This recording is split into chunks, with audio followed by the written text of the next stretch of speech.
What's going on, man?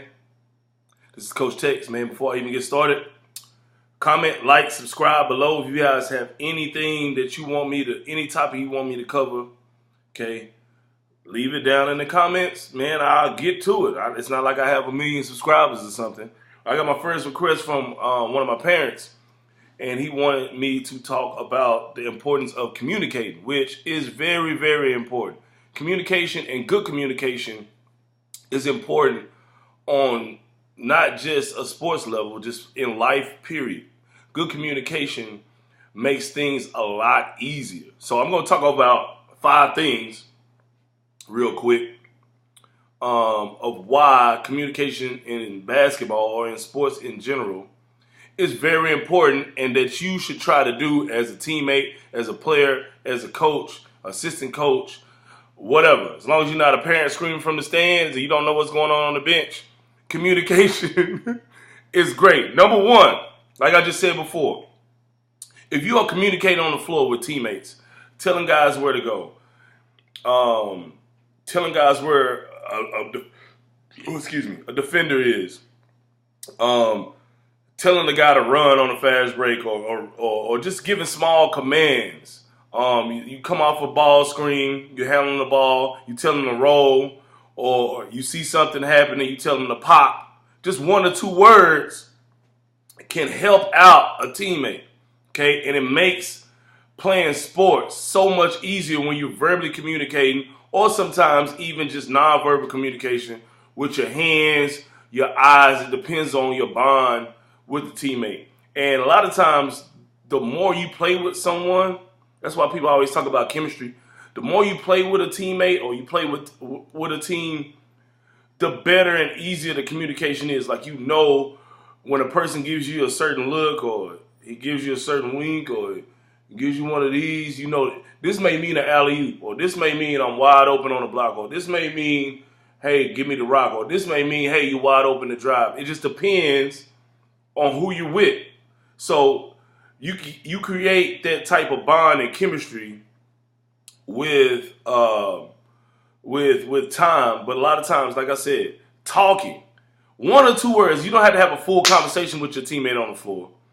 1 or 2 words, communication, coming off the bench or coming onto the bench during a timeout. Hey, walking up to your teammate, hey man, I got a mismatch. Hey, I got a mismatch down there, man. Throw me the rock. This guy might not be thinking about it, but you telling him now, if this is your point guard, or you on the block, or you're a wing, now he can call a play for you that your coach may not even see. Or, hey man, this guy's kicking my ass on the block. I need you to come double faster. Come help me double team this guy faster. All right. Yeah, he talking to me. All right. Yeah, I got you, Tex. Right? So just little stuff like that can make the game so much easier for you as a player and easier for you, your team. Also, like I just said, number 2, it creates a bond with your players. Like guys that you normally don't talk to outside of practice. Okay. You know, if you're talking to them on the court and opening up lines of communication or giving them critique on stuff or giving them praise for certain moves and things of that nature, it creates a different type of bond a lot of times, especially if it's positive. If it's positive communication. So, you know, like I said, the more you communicate with a person at practice and things of that nature, the better bonding and chemistry you have with the person. Like I said, this could mean so many different things. This could mean throw me an alley-oop right here. This could mean, hey, call play number 1. This could mean, hey, I got a mismatch. Just little stuff. It just depends on your bond and chemistry with that teammate. Number 3, guys, especially in youth sports, okay? Guys, when I have a kid on my team that communicates and does stuff and tells guys where to go and what to do, or tells them the same thing that I would tell them while they're on the court, number 3, it makes coaching so much easier when you have a kid that is good at verbal communication, non-verbal communication, and talking to players, giving directions and stuff. Because let's say I'm coaching a 7th grade basketball game or 5th grade basketball game, and I got 1 or 2 guys that are alpha dogs on the team, the alpha males on the team, and they're telling guys where to go, okay? Instead of me having to yell every little thing to do Okay, or let's say I have one guy, he sees stuff in the game that I can't see sometimes. Okay, and it surprises me. So I may call one play, and he tells me, no, coach, let's run this. Right? So he runs it. He may run it. A kid has a mismatch and throws it in there.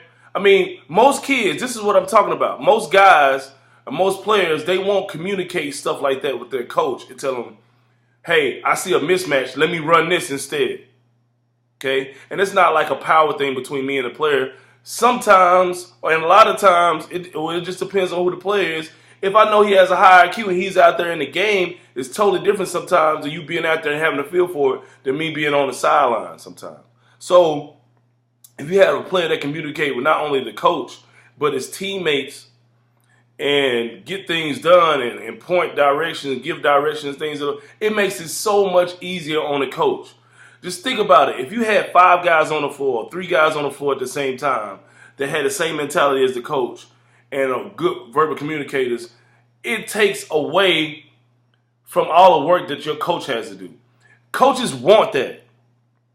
They want a player that can do or command the team or lead the team without them having to do every little thing. Okay, so that's very important. If you're a point guard, a wing, whatever, man, talking to your teammates, even having communication with your coaches, it is very important, especially if they respect your basketball IQ. All right, number 4, it's real easy. When you're communicating stuff, it gets things done faster. Meaning, let's say, for example, let's say I'm coaching a game and I'm calling out a play, right? And this guy is running down. Let's say you have a teammate, it's Bobby. Bobby is always late on hearing stuff or picking up the plays. Now, if you're a teammate and I'm calling out a half-court press, right? And you know that Bobby's running down the floor trying to get back, but he doesn't know or he doesn't hear what coach is saying half of the time, and he's running back in front of you. Let's say the Bobby's running back in front of me this way, right? Hey, Bobby, get in the half-court press. Instead of you just letting him run by and you know he's going to mess up the play or coach is going to have to yell out the play 15 different times. It gets things done faster, right? Or it can get things done faster in the aspect of, let's say I'm the point guard or something, the guy's running down the floor on a break, and I kick it up to him, right? Now, this kid is looking back for the ball. He may not know that he's wide open for a layup, right? So let's say this guy that's running, he's looking back for the ball about to catch it, is a three-point shooter, right? But he doesn't know he has a wide open layup. His natural instinct on a lot of these plays is to catch it and look at the rim and be ready to shoot a three. But let's say I'm the point guard, this guy's running, I kick it up to him, and I just yell out one word and say, rim, or lay it up, right? So now as that ball's going through the air, he's knowing, let me get Perry the Penguin back in here. He's knowing that, hey, on this catch, because my communication with me and this point guard, okay, he's thinking, okay, when all the times at practice when he says, hey, lay it up, to me in my mind, between me and him, I know that if he says those 3 words, that I have a wide open layup. On the catch, I shouldn't think about anything else but putting the ball on the floor and getting that layup because I'm wide open, right? So it's little stuff like that. Instead of him catching it and looking and stopping and then pausing for a second, letting the defense catch up, okay, now his teammate is saying, to the rim or lay it up, right? Or I tell a player, hey, lay it up to the cup. Now, as that ball's going through the air and he's about to catch it, he knows, hey, I got a layup because when coach says that thing or he says that, I know that I have a wide open layup, right? So it just gets things done faster. Last thing, number 5, communication can save your teammate's butt, okay? It can save your teammate from getting an alley-oop dunk on his head because now he's not looking at the backside help. It can save him from getting crossed over. It can save him from getting dunked on. It can save him from giving up a wide open layup. A lot of guys don't communicate early, sometimes because they don't see the play develop early, and that's a basketball IQ thing. But the earlier you communicate, the better, right? So let's just say, for example, I'm guarding the guy, or one of my teammates is guarding the guy. He's a really good post player on the block, right? And I come help from the other block to double team. Now, let's say our rotation in defense is, okay, when the post leaves to go double, the wing on the opposite side needs to, one, already be ready in the paint or close to the paint when the ball is thrown into the post. And now that wing has to go and cover my man when I leave and go double. So let's say these principles are already set up with our team, okay? If the post gets the ball, okay, and I go help my guy, the wing has to come over. So everybody knows this on the team. Coaches put this in our head. Now, when I go double, let's say Bobby's on my team and Bobby's the wing that's supposed to double. If I just yell out Bobby's name before I go and double, okay, it clicks in his head that he needs to do what? Get over there and double. Just by me saying his name, right? Or if I just say something like, Bobby, come over, or hey, backside when I move. Little small things like that. But if I don't say anything, let's say Bobby's worried about his man, he's not paying attention. He doesn't see the pass, the post pass inside, okay, and I don't call that out. Guess what he gives up? A layup to the other post that I just left.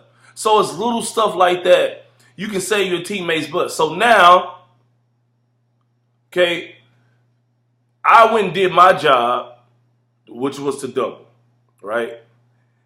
Let's say Bobby's been playing bad defense the last couple of games, and coach is getting frustrated with him.